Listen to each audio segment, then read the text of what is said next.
Hello friends. Chapter number 11 अपना चल रहा था, जिसके अंदर अपन अल्कोहल और फिनॉल की बात कर चुके थे। लास्ट वीडियो में अपन ने पढ़ा था फिनॉल की केमिकल रिएक्शन के बारे में। अब जो यहाँ पे अपने को स्टडी करना है वो है ईथर। देखिए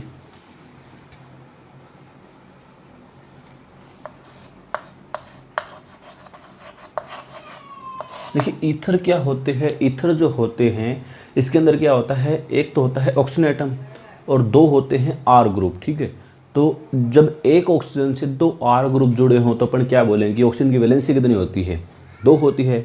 ऑक्सीजन मैक्सिमम दो बॉन्ड बनाता है। ठीक है, तो जब ऑक्सीजन के दोनों बॉन्ड किसके द्वारा सेटिस्फाई हों, आर ग्रुप के द्वारा सेटिस्फाई हों, तो बनने वाला जो कंपाउंड है उसे आप क्या कहेंगे, ईथर कहेंगे। देखिए those compound in which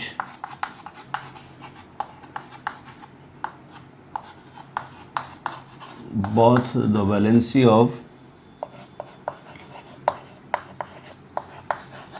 oxygen atom are satisfied by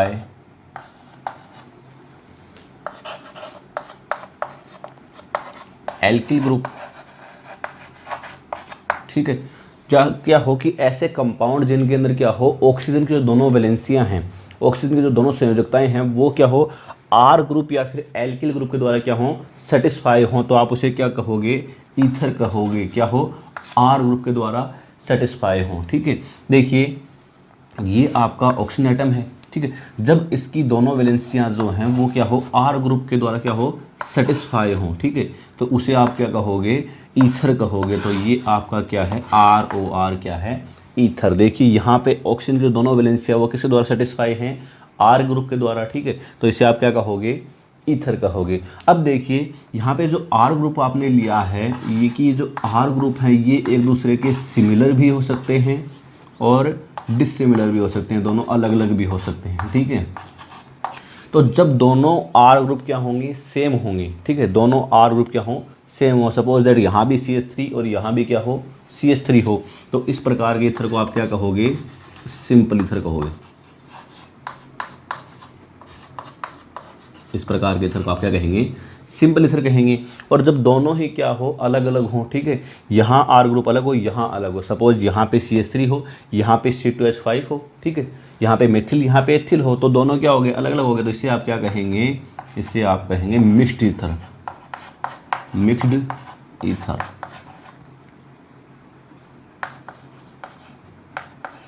ठीक है, तो इस प्रकार के कंपाउंड को आप क्या कहेंगे, ईथर कहेंगे। ठीक है, देखिए बात करते हैं इनके एग्जाम्पल। देखिए आप यहाँ पे CH3O CH3, देखिए यहाँ पे जो दोनों आर ग्रुप हैं, जो दोनों साइड के हैं ऑक्सीजन के, CH3 अटैच है, तो अपन क्या कहेंगे, ये किस प्रकार का ईथर है, ये है सिंपल प्रकार का ईथर। अगर आपके पास कंपाउंड अवेलेबल हो तो आप यहाँ देख पा रहे हैं कि यहाँ पे CH3 है, यहाँ पे C2H5 है। ठीक है, ठीक है, तो यहाँ पे जो ईथर है वो कौन सा है, मिक्स्ड ईथर है। ठीक है, तो इस प्रकार से अपन बात करते हैं ईथर के सिंपल और मिक्स्ड ईथर फॉर्म की। ठीक है, अब देखिए यहाँ पे जो ईथर है इसको अपन एक नया नाम और देते हैं, वो है एल्कोक्सी एल्केन। ठीक है, इनको अपन क्या बोलते हैं, एल्कोक्सी एल्केन भी बोलते हैं। ठीक है, देखिए यहाँ पे एल्कोक्सी एल्केन बोलते हैं। अब इनका नोमेनक्लेचर अपन दो टाइप से करते हैं। तो नोमेनक्लेचर की अगर बात करें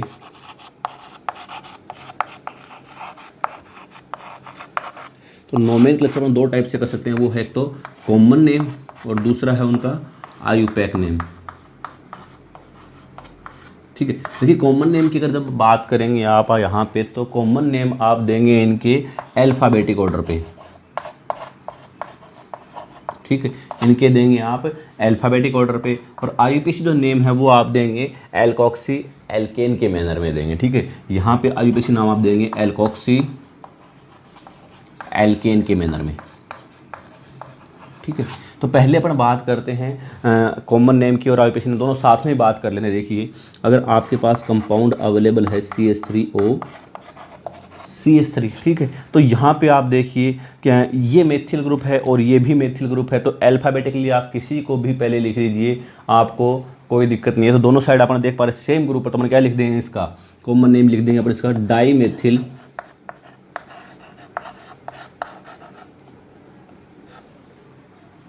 डाईमेथिल। अब देखिए है ईथर, तो लास्ट में ईथर लगा दीजिए, तो डाईमेथिल ईथर, ये हो जाएगा इसका कॉमन नेम, ठीक है। आयुपैक नेम की अगर बात करें यहाँ पे अपन, तो देखिए आयुपैक नेम क्या हो जाएगा इसका। अब देखिए पहला तो आयुपैक नेम में आप जो यहाँ पे एल्केन लेंगे, जो पेरेंट चेन आप लेंगे वो लेंगे लार्जर चेन को, ठीक है। तो यहाँ पे देखिए ये भी एक कार्बन की है, ये भी एक कार्बन की है, तो किसी को भी पेरेंट चेन के रूप में ले लीजिए। अगर यहाँ पे C2H5 होता तो वो क्या होता, पेरेंट चेन के रूप में काम में आता, ठीक है। यहाँ पे अपन देख पा रहे हैं दोनों क्या हैं, एक एक कार्बन के हैं, तो अपन किसी को भी एल्कोक्सी ले लेंगे, किसी को भी एल्केन ले लेंगे, तो क्या लिखेंगे, मेथॉक्सी मेथेन, ठीक है। तो आयुपैक नेम क्या हो जाएगा इसका, मेथॉक्सी मेथेन, ठीक है। मेथॉक्सी मेथेन इसका क्या हो जाएगा, ये नेम हो जाएगा। सपोज कीजिए अगर आपके पास एग्जांपल हो, ठीक है, ये वाला अगर आपके पास एग्जांपल हो, तो यहाँ पे देखिए आपको अगर इसका कॉमन नेम लिखना हो तो आप किस प्रकार से लिखेंगे। यहाँ अल्फ़ाबेटिक ऑर्डर देखिए आप, ये मेथिल है और ये एथिल है, तो कि अल्फ़ाबेट के अकॉर्डिंग ई पहले आता है, तो अपन क्या लिखेंगे, एथिल, ठीक है। उसके बाद क्या है, मेथिल, तो एथिल मेथिल, और लास्ट में ईथर, ठीक है। आयुपैक नेम की अगर बात करेंगे तो यहाँ पे देखिए बड़ी चेन कौन सी है, C2H5 है, ठीक है। तो ये तो आएगी पेरेंट चेन के रूप में, ठीक है। बचा ये किसके रूप में आ जाएगा, एल्कोक्सी के रूप में, तो मेथॉक्सी एथेन, मेथॉक्सी एथेन इसका क्या हो जाएगा, आयुपैक नेम हो जाएगा। तो मेथॉक्सी एथेन, ये क्या हो जाएगा इसका आयुपैक नेम हो जाएगा, ठीक है। और अगर और एग्जाम्पल की आप बात करते हैं तो मैं यहाँ लिख रहा हूँ, ठीक है, मैं यहाँ लिख देता हूँ। अगर आपके पास एग्जाम्पल हो CH3O C3H7, तो फिर आप इसको इस प्रकार से लिख लीजिए,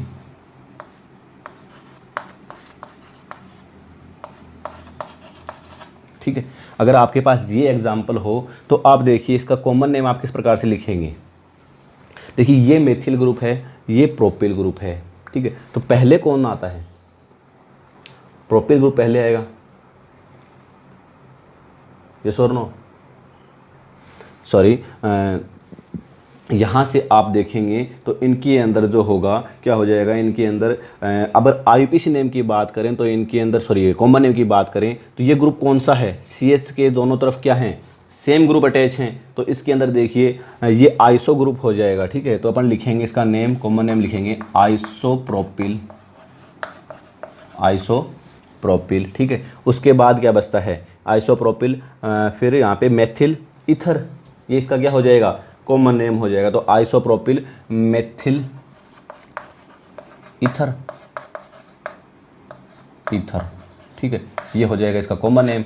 आयुपैक नेम की अगर बात करेंगे आप यहाँ, तो इसका आयुपैक नेम क्या हो जाएगा, देखिए लार्जेस्ट चेन कौन सी है, इधर वाली है, तो ये तो आएगी किसके रूप में, पेरेंट चेन के रूप में आएगी, ठीक है। तो यहाँ पे देखिए 1 2, तो 2 पे क्या है, मेथिल है, ठीक है। तो देखिए यहाँ पे नाम क्या हो जाएगा, 2 मेथॉक्सी प्रोपेन, ठीक है। तो यहाँ पे नाम क्या हो जाएगा इसका, यहाँ लिख रहा हूँ मैं 2 मेथॉक्सी प्रोपेन। तो इस प्रकार से अपन इनका क्या करते हैं, ईथर का नोमेनक्लेचर करते हैं, ठीक है। नोट कर लीजिए, यहाँ तक का ले लीजिए स्क्रीनशॉट।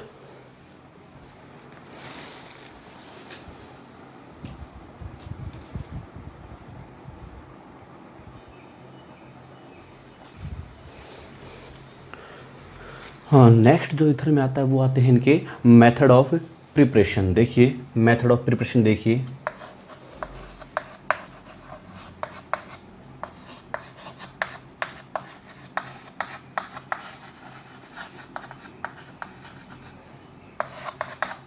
मेथड ऑफ प्रिपरेशन में जो सबसे इंपॉर्टेंट मेथड इसका आता है वो आता है विलियमसन विलियमसन सिंथेसिस। ठीक है, ये ईथर का सबसे इम्पोर्टेंट मेथड है बनाने का। ठीक है, तो यहाँ से देखिए, पहले मैं पॉइंट कंसिडर कर दूँ आपको, यहाँ से आप यहाँ से क्या कर सकते हैं, सिंपल ईथर भी बना सकते हैं, सिंपल और मिक्स्ड।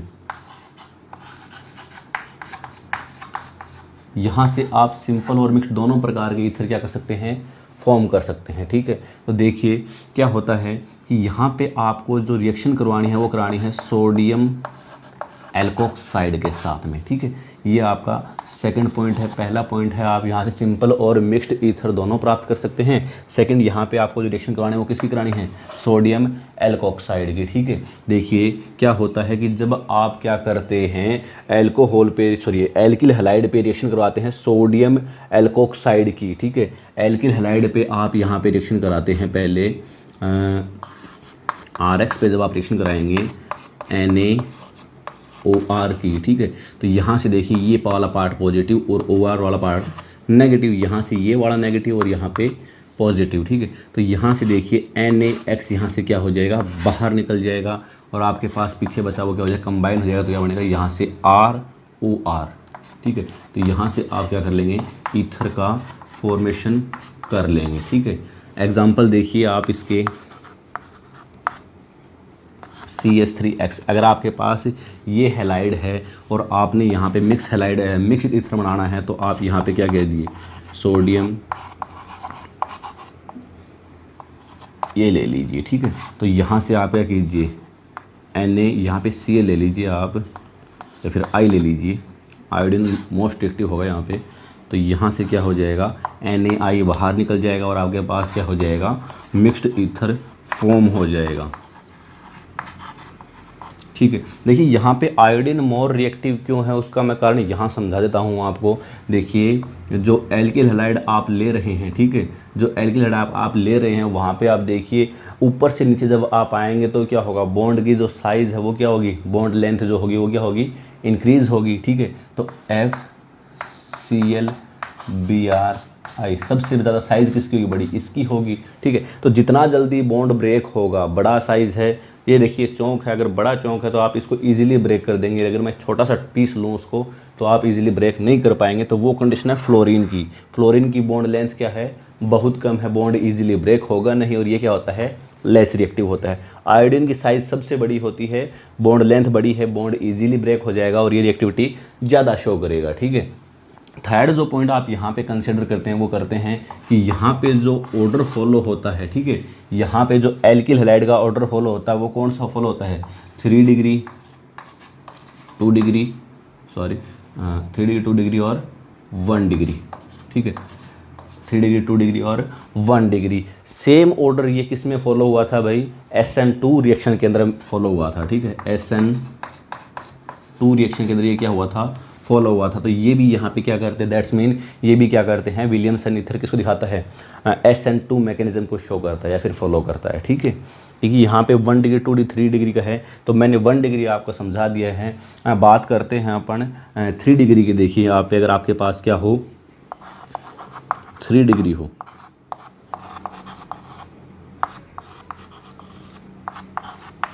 ठीक है, और आप यहाँ पे अटैक करवाते हैं,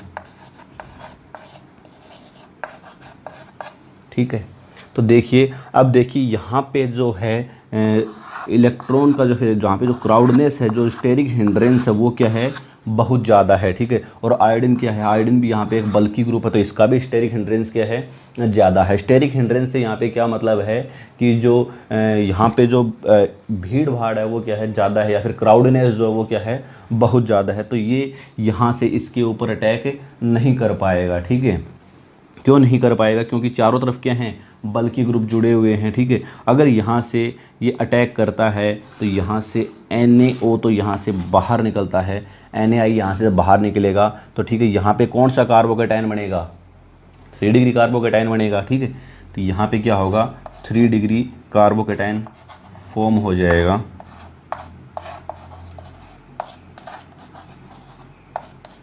ठीक है, अब इसको OC2H5 की ज़रूरत ही नहीं है। ठीक है, इसको जो यहाँ पे है OC2H5 को यहाँ पे अटैक करने की ज़रूरत ही नहीं है, क्योंकि 3 डिग्री जो आपके पास कार्बोकेटायन बना है वो पहले से ही क्या है, स्टेबल है, ठीक है। अपने को पता है 3 डिग्री, 2 डिग्री और 1 डिग्री ये क्या होता है, कार्बोकेटाइन का स्टेबिलिटी ऑर्डर होता है, ठीक है। तो अब देखिए यहाँ पे पॉजिटिव है, ठीक है, तो यहाँ से क्या होगा, एक हाइड्रोजन रिप्लेस होगा बाहर, ठीक है, सॉरी रिमूव हो जाएगा बाहर, यहाँ पे क्या आ जाएगा, डबल बॉन्ड करेक्टर आ जाएगा। इसको आप ऐसे लिख लीजिए CH2H। अब इस कार्बोकेटायन को यहाँ पे स्टेबलाइज करने के लिए ये हाइड्रोजन क्या करता है, अपने इलेक्ट्रॉन देके बाहर निकल लेता है। ये इलेक्ट्रॉन अपने यहाँ डोनेट करेगा और H+ की फॉर्म में यहाँ से बाहर निकल जाएगा और आपके पास जो आ जाएगी यहाँ से एल्कीन का फॉर्मेशन हो जाएगा, ठीक है। आपके पास यहाँ से क्या हो जाएगा, एल्कीन का फॉर्मेशन हो जाएगा, ठीक है। तो इस प्रकार से 3 डिग्री जो एल्किल हैलाइड होते हैं वो क्या करते हैं, एल्कील का फॉर्मेशन कर लेते हैं, वो यहाँ पे ईथर का फॉर्मेशन नहीं करते। और यहाँ पे आप देख पा रहे हैं कि यहाँ पे कौन सा मैकेनिज्म फॉलो हुआ है कि कार्बोकेटाइन का फॉर्मेशन कौन सी मैकेनिज्म में होता था, SN1 के अंदर होता था। जो 3 डिग्री एल्किल हैलाइड जो हैं वो क्या करेंगे, यहाँ पे SN1 को फॉलो करेंगे, और 1 डिग्री हैलाइड किसको फॉलो करेंगे, SN2 को फॉलो करेंगे, ठीक है। अब देखिए अगर आपके पास एल्किल हैलाइड 3 डिग्री है, यहाँ पे जो आपने एल्किल हैलाइड लिया है वो आपके पास 3 डिग्री है, तो आप यहाँ से क्या कर लेंगे, एल्कीन का फॉर्मेशन होगा। लेकिन अगर आपके पास यहाँ सोडियम एल्कोक्साइड जो है वो अगर 3 डिग्री है तो आप वहाँ से ईथर का फॉर्मेशन कर सकते हैं, ठीक है, क्योंकि यहाँ पे आयोडीन जो होता है वो लिविंग ग्रुप होता है, ठीक है।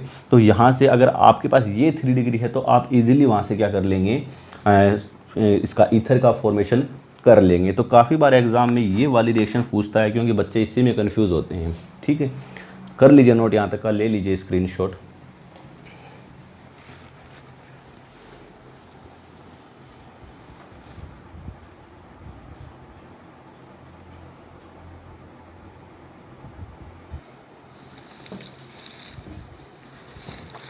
नेक्स्ट जो अदर मेथड अपने पास बच गए हैं वो अपन देखते हैं। यहाँ पे देखिए किस प्रकार से आप, अगर आपके पास क्या हो, अल्कोहल हो, ठीक है, CH2H और CH2OH, ठीक है। अगर आपके पास एथेनॉल हो और आपने यहाँ पे प्रेजेंस ले रखी हो एल्यूमिना की, ठीक है, Al2O3 की यहाँ पे आपने क्या ले ली हो, प्रेजेंस ले ली हो, ठीक है, और आपके पास टेम्परेचर क्या हो, यहाँ पे हाई टेम्परेचर हो, ठीक है। हाई टेम्परेचर पे अगर आप ये रिएक्शन यहाँ पे करवा रहे हैं तो यहाँ से क्या हो जाएगा, वाटर का मॉलिक्यूल एलिमिनेट हो जाएगा। यहाँ से क्या होगा, वो हाई टेम्परेचर पे क्या हो जाएगा, वाटर का मॉलिक्यूल एलिमिनेट हो जाएगा, ठीक है। तो यहाँ से आपके पास H2O बाहर निकल जाएगा और आपके पास इथीन का फॉर्मेशन हो जाएगा, ठीक है। यहाँ आपके पास क्या हो जाएगा, इथीन का फॉर्मेशन हो जाएगा। अगर आपको एथेनॉल से क्या चाहिए, ईथर चाहिए, तो आपको वहाँ पे स्पेसिफिक कंडीशन रखनी पड़ेंगी। यहाँ पे आपको टेम्परेचर क्या रखना पड़ेगा, लो रखना पड़ेगा। देखिए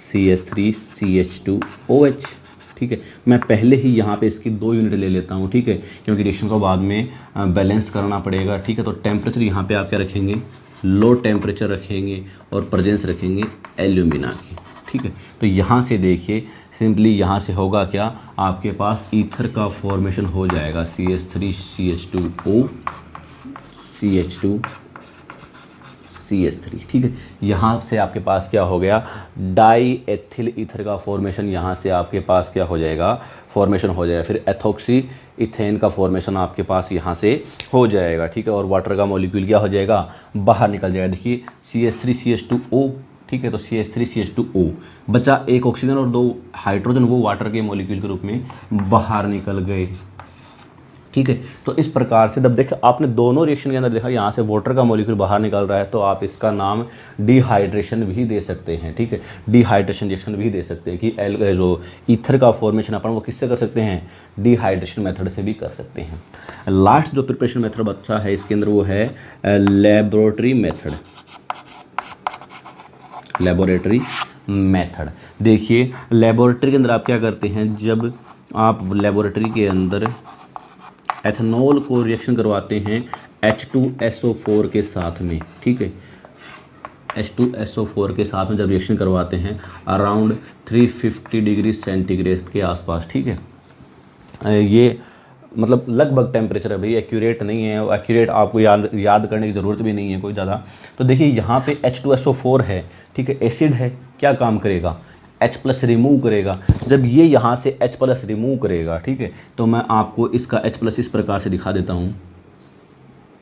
कि यहाँ से यहाँ से जब ये H+ रिमूव करेगा तो यहाँ से हाइड्रोजन और यहाँ से OH क्या निकल जाएगा बाहर, H2O। तो यहाँ से H2O क्या हो जाएगा, बाहर निकल जाएगा, ठीक है। और आपके पास ये कंपाउंड इंटरमीडिएट के रूप में क्या हो जाएगा, ऑब्टेन हो जाएगा।